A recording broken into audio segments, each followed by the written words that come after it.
Hi, I'm Max Keiser. This is the Keiser Report. You know, silver, let me tell you something about silver. There is no alternative. Tina, there is no alternative. Let's bring in Stacey Herbert. Well, Max. Hey, wait a minute. Where were you? At some undisclosed location? Where was that? Some bunker somewhere? What's going on? Max, all you had to do is read the strap and see that I was in Connecticut. You had a strap on? Listen, when you talk about silver, we're going to talk about commodities and inflation in general today. The first headline, Max, is Starbucks chief Howard Schultz attacks coffee speculators. So Howard Schultz, the president of Starbucks, the world's largest coffee chain, has attacked speculators for pushing up the price of coffee to a 34-year high. He said, quote, through financial speculation, hedge funds, index funds, and other ways to manipulate the market, the commodities market is in a very unfortunate position. This has resulted in every coffee company having to pay extraordinary high prices for coffee. Howard Schultz, if you want to stop the price of coffee from going higher, don't let any of your customers use credit cards. Every time a customer goes into your store and uses a credit card, they're creating fiat debt out of zero, out of nothing. That's why the price of coffee futures is higher. If you knew anything about economics, you would know that. But instead, you're blaming the speculators because you're a dunderhead. Yes, it's an expansion of money supply, and banks create it through people borrowing money from them. And you see that at the Starbucks all over the place, people using their credit cards to buy, right? Money is loaned into existence. Less than 5% of the money in existence is actually printed by a government. The other 95% is loaned into existence from banks. And every time somebody uses their credit card, they're increasing the money supply, thus diluting their purchasing power. In fact, he says this in his statement as well. Without any real supply or demand issues, we are witness to the fact that most agricultural food commodities are at record highs at once, and coffee is at a 34-year high. Of course, he forgets to mention the supply and demand for currency. The supply and demand for credit. Yes. That's what's driving this market. Again, Howard Schultz, a guy who figured out one day that people in America might want to enjoy a cup of coffee like people in Europe, is not the guy to ask the macroeconomic considerations that are driving the price of coffee itself. No, Howard, just stay there and do your barrister thing and don't talk about economics because you're obviously completely financially illiterate. So inflation is also in the next headline. China inflation spreading beyond food adds pressure. So China's inflation is spreading beyond food, as the headline says, signaling Premier Wen Jiabao's strategy of quarter-point interest rate increases every 2 months has yet to contain consumer prices. Right. Well, this is part of the global currency war, isn't it? Why does China have so much inflation? Is because of all of the money that's being sent to them vis-a-vis Walmart. That's right, but also the U.S. has been engaged in 2 rounds of quantitative easing, trillions of dollars printed. The yuan, the currency in China, the renminbi, is pegged to the dollar. So every time the U.S. prints money, every time Ben Bernanke prints money, China has to print money. Who's the currency manipulator, China or the U.S.?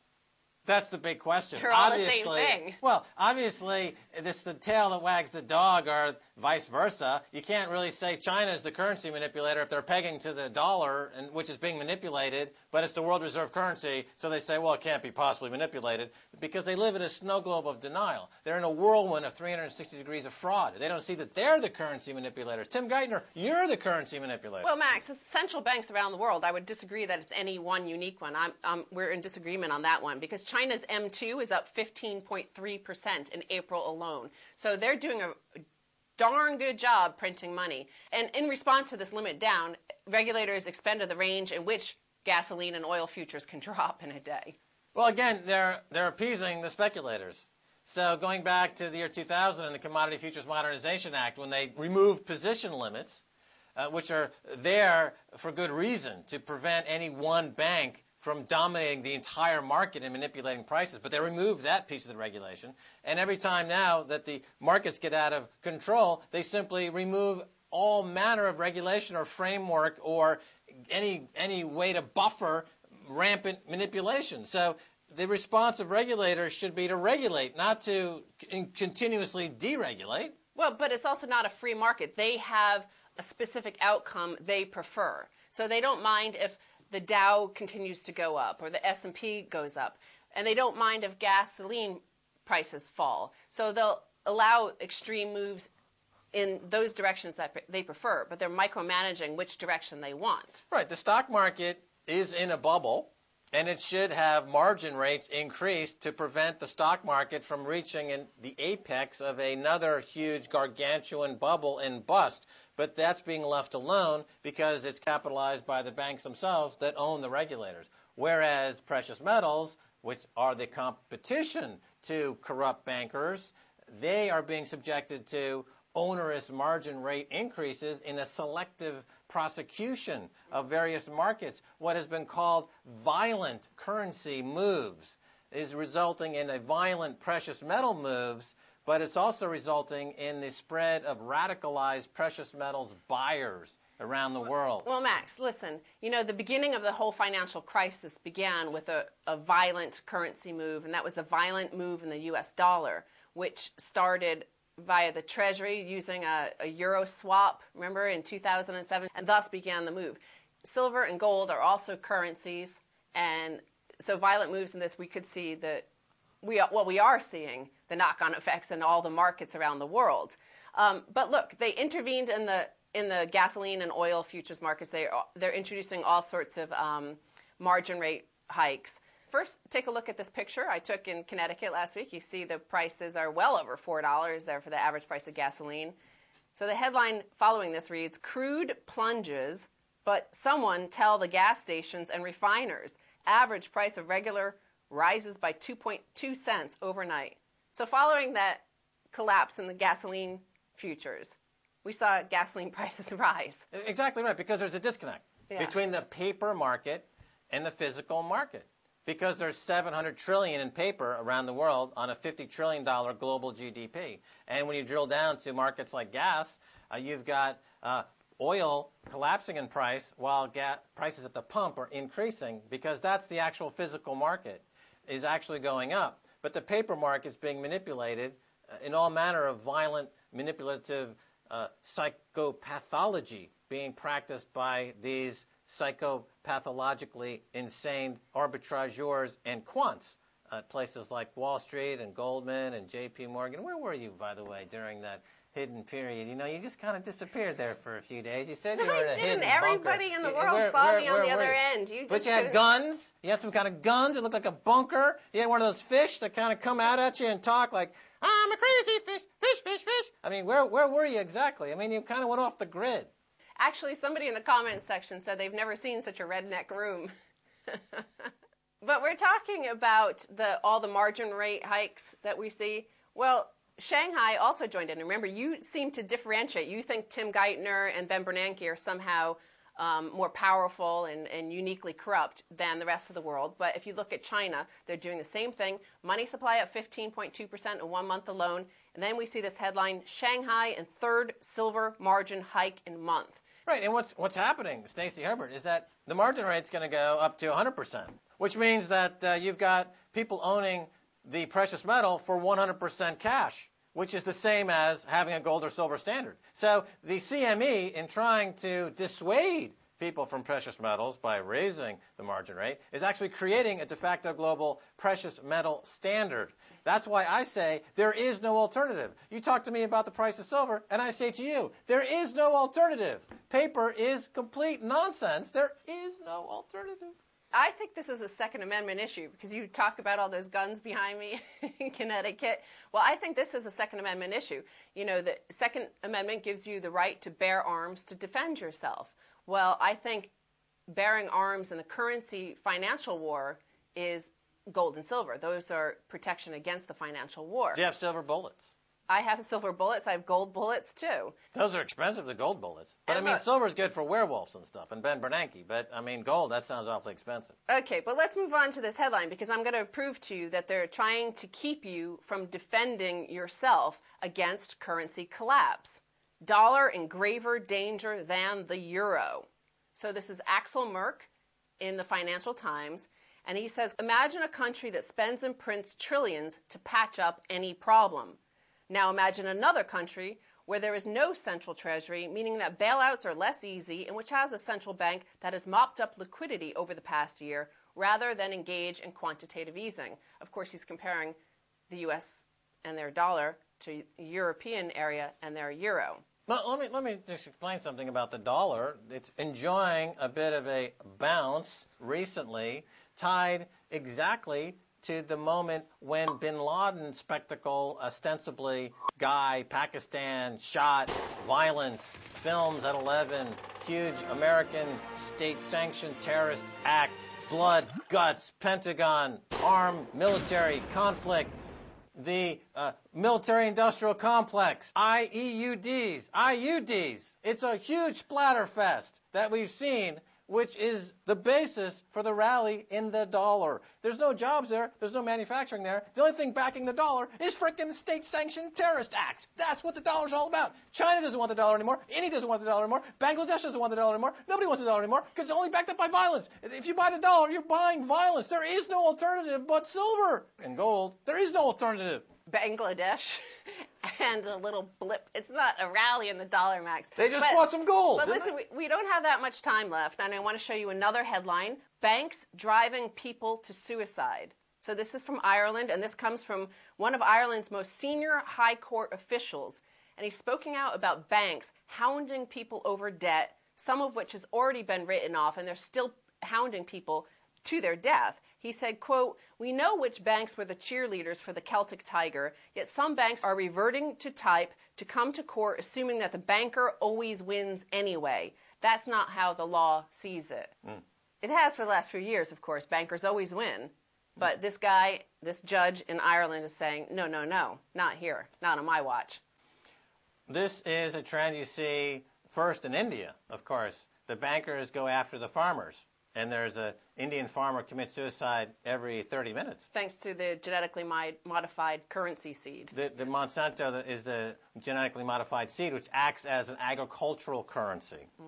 And you see suicides in India, one every half hour. Now in Ireland, people are committing suicide to escape the predator bankers. You see this all over the world.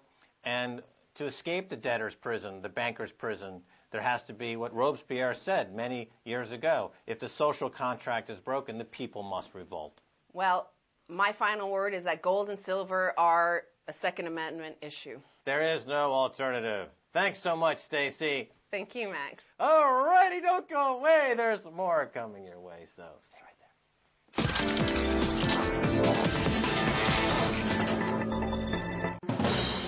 Repairing a broken nation. Highway construction and humanitarian aid. But as shady officials pocket the spoils of war, it's the people who pay the price. Profiteering here is no longer just down to drug trafficking. Afghanistan on the dollar trail. On RT. Permission free. Accreditation free. Transport charges free. Arrangement free. Risk free.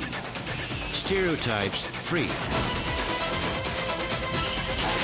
Download free broadcast quality video for your media projects at freevideo.rt.com.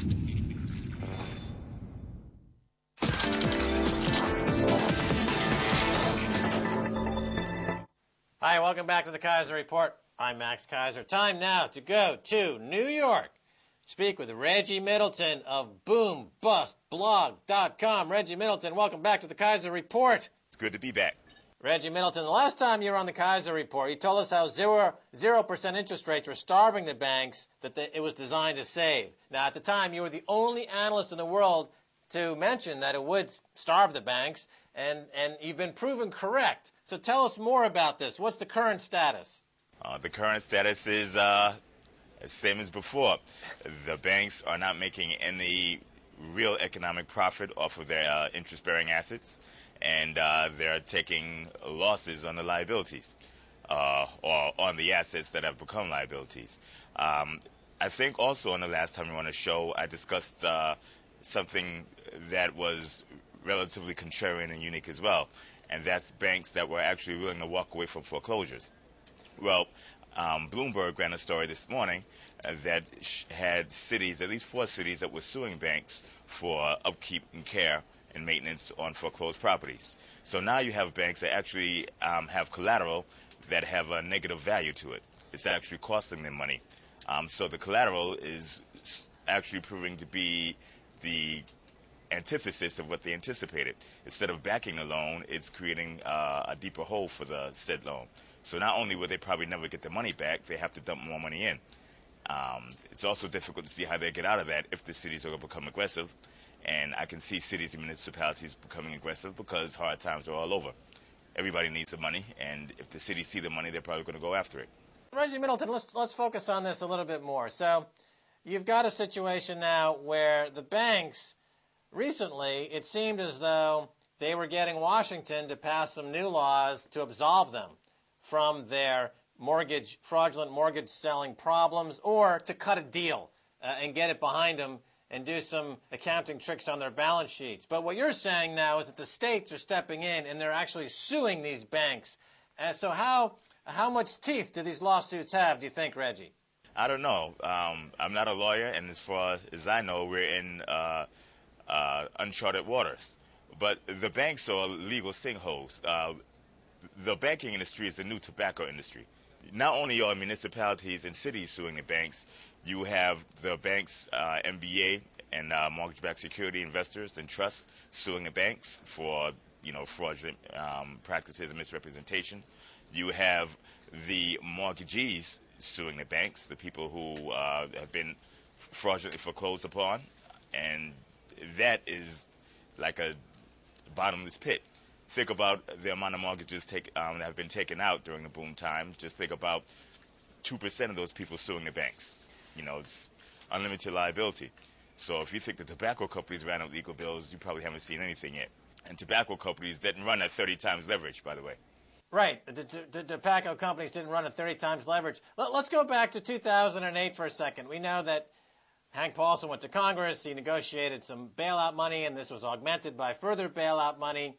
Do we know what the total price tag was for the bailout money? And my second question is, based on what you're saying here, can we anticipate another round of bank bailout money, and will it be approximately the same size, or less, or more? Well, I definitely don't know what the total price tag for the bailout is. I could give you a number that's not not an arithmetical number, and the price of the bailout is the economic future of the country. If we would have let the insolvent fail, we would have crashed, we would have hit the bottom, and we would be on our way back up. We'd have economic productivity at a brisk level. We decided not to do that. We decided to keep the oligarchs in place, and now we're dragging along.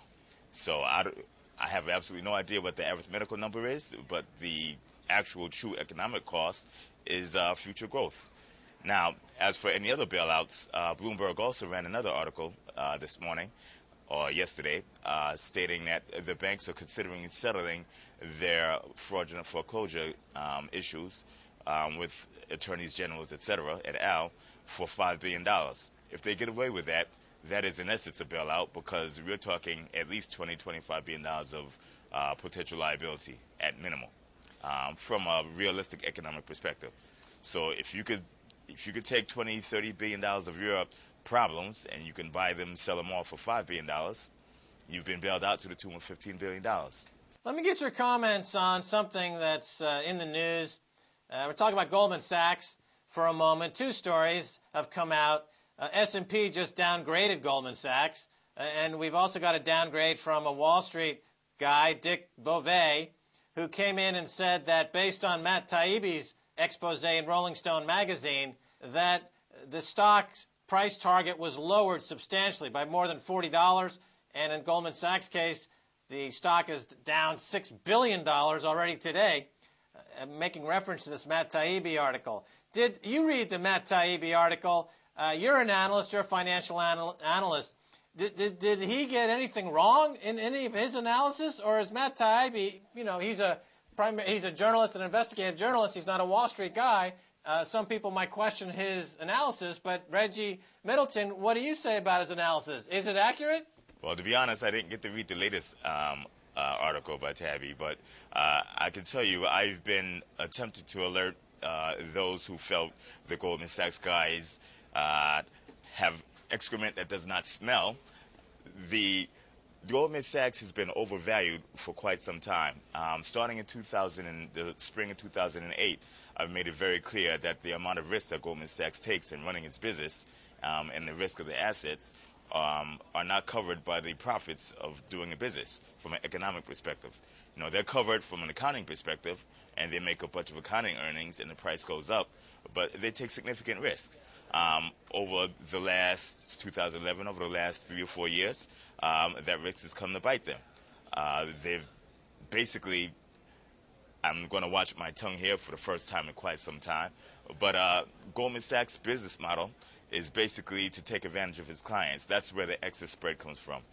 That's where they could have a trading quarter with not one loss in the entire trading quarter. Statistically, having a quarter without 1 day of trading losses, as was the case with Goldman, J.P. Morgan, and Bank of America, I think between the three of them, they had one down day in trading losses. Statistically, is that really possible? It's just as possible as jumping off the Empire State Building and landing somewhere in California with just a broken toenail. It's a possibility, but the chances of it happening, very slim. In general, I have children, and I tell my kids very simply, when it sounds too good to be true, chances are it's too good to be true. I wouldn't want to do business with somebody who had one trading loss in 2 or 3 quarters. It's not worth the chance. It's just not worth the risk. All right, let's talk about the stock market for a second. It appears almost as if Washington, in particular Ben Bernanke, and working through the CME and other regulators, they're trying to corral people into equities. They keep raising the margin requirements on commodities, but they don't raise margin requirements on trading on equity futures. And this, based on all the economic indicators you've just discussed being in horrible shape, stock markets trading near all-time highs. Is there a disconnect there? Well, of course there's a disconnect. I believe that the equity market has been significantly overvalued. If those who follow my blog know that the crash of 2008 and the first quarter of 2009 has never finished. The government has attempted to reinflate the bubble, which they succeeded in nominal terms in the U.S. equity markets. The problem is bubbles are not economic progress. You blow a bubble, it pops. When it pops, values usually go below the trend line, and that's not the way to do it. That's the way that policies has been conducted in this country. I disagree with it, but we'll see if I'm wrong or if I'm correct. If I'm correct, then you're going to see equity prices drop significantly. And if I'm wrong, then they're going to keep going up, despite the fact earnings and revenues and margins are going the opposite direction. And despite the fact that input costs are going up, and despite the fact that employment is going down. That doesn't sound like investing. That sounds more like, Chase Bernanke and do what Bernanke does. That's not an investment, and that's not a true market with true price discovery.